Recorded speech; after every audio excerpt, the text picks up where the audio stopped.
Howdy, welcome back to another welcome to the first thing. Today we're going to be explaining why water is wet and not dry, because a lot of people seem to think that it's dry, but it's actually wet. So first things first, we're going to look at the definition of wet, and you can see it says covered or saturated in water or another liquid.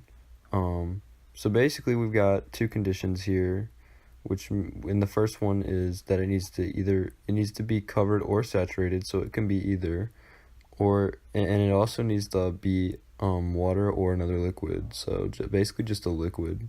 So it just needs to be covered in liquid, so that like as long as whatever you're talking about is covered in liquid, then it's wet, right?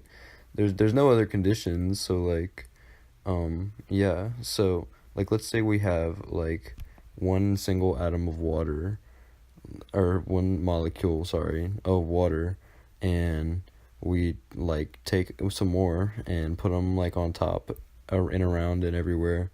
So like that one is like covered in water, so like I mean you would say it's wet.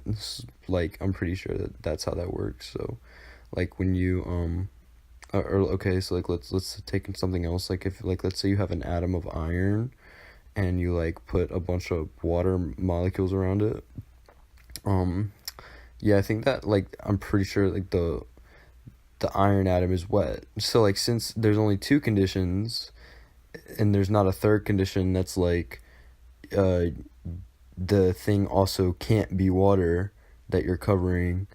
So like basically just as long as the two conditions are satisfied, the definition like passes, and it's like, yeah, it's wet. So like if these two conditions, then it is wet. And so if it passes those two conditions, then it's good. But otherwise it's not. So yeah, water's wet, fam. Peace.